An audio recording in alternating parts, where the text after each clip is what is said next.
거제 출신 건설소방위원회 전기풍 의원입니다. 지난 7월 10일 지방분권법과 균형발전법을 통합한 지방자치분권 및 지역균형발전에 관한 특별법이 시행되었습니다. 자료 화면을 봐주시기 바랍니다. 이것은 윤석열 정부의 120대 국정과제 중 국정목표 6번째 약속 20일에 대한 사항으로 정부의 지방분권과 균형발전을 위한 의지로 볼 수 있을 것입니다.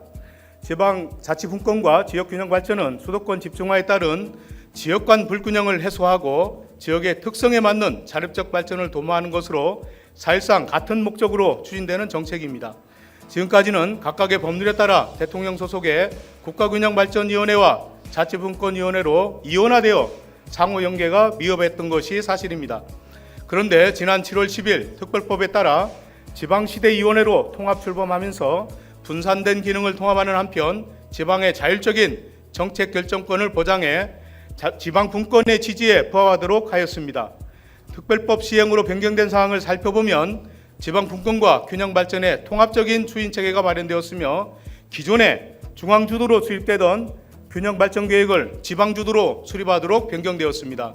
또한 기회발전 특구 도입을 통해 그동안 부족했던 비수도권 투자 인센티브 부족 문제를 개선할 수 있는 근거도 마련되었습니다. 중요한 것은 이것뿐만이 아닙니다. 새롭게 발족한 지방시대위원회는 기존의 대통령 소속 위원회와는 달리 광역과 기초의회 의장협의회 대표자가 위원회의 당연직 위원으로 참여하게 되었습니다.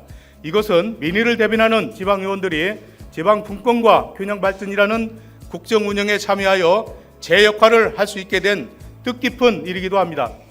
이렇듯 중앙정부는 지방분권과 균형발전을 위해 많은 정책들을 만들어내고 있는 반면에 안타깝게도 이에 대한 경상남도의 대응 정책은 찾아볼 수가 없습니다. 본 의원은 지난해 11월 도정질의에서 특별법의 국무회의 통과를 언급하면서 정부 동향을 신속하게 파악하여 지역 주도의 균형발전 정책이 속도감 있게 추진될 수 있도록 노력해달라고 당부한 바 있습니다. 그러나 특별법이 시행된 이 시점까지 경상남도는 무엇을 하였습니까?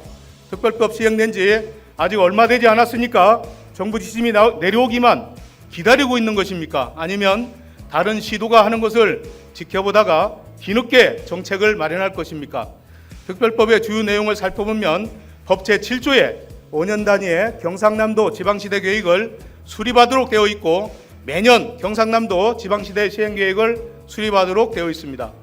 또한 법 제23조에는 대규모 투자 유치를 위해 중앙부처와 지방정부의 지원을 받을 수 있는 기회발전 특구의 지정 등에 대해 정하고 있고 법 제67조에는 경상남도의 지방분권과 균형발전에 관한 사항을 심의하는 지방시대위원회 설치 및 운영에 관한 사항과 이를 지원하는 경상남도 지방시대 지원단의 구성 및 운영 등에 대해 정하고 있습니다. 경상남도는 새롭게 시행된 법령의 정상적인 운영을 위해 법령에서 조례로 정하도록 이인된 사항에 대해 신속히 검토하여 조례안을 마련할 필요가 있습니다. 화면에 보시는 자료는 제가 지난 7월 13일 인터넷 포털 사이트에서 다른 지방자치단체의 기회발전 특구 유치 관련 언론 보도 내용을 검색한 결과입니다. 많은 시도에서 기회발전 특구 유치를 위해 노력하고 있는데 경상남도 관련 기사를 검색해보면 지난 연말에 실국본부장 회의 때 지사님께서 기회발전 특구 TF를 구성하라고 지시한 것 외에는 나오질 않습니다. 이런 상황 등을 비추어 볼 때 본 의원은 도가 정부의 지방분권과 균형발전 정책에 충분히 대응하지 못하고 있다는 생각입니다. 이제 민선 8기가 시작된 지 1주년이 지났습니다. 그간 무역수지는 8개월 연속 흑자로 전환되었고 고용률은 63.2%로 19년 만에 최고치를 경신하는 등 우리 도의 주요 경제지표가 눈에 띄게 개선되었습니다. 이것은 경제 활성화와 도민의 복지 향상을 위해 노력하시는 박한수 도지사님과 관계 공무원들의 노력이 있었기에 가능했다고 생각합니다. 지방분권과 균형발전은 윤석열 정부의 핵심적인 정책이라 할 수 있습니다.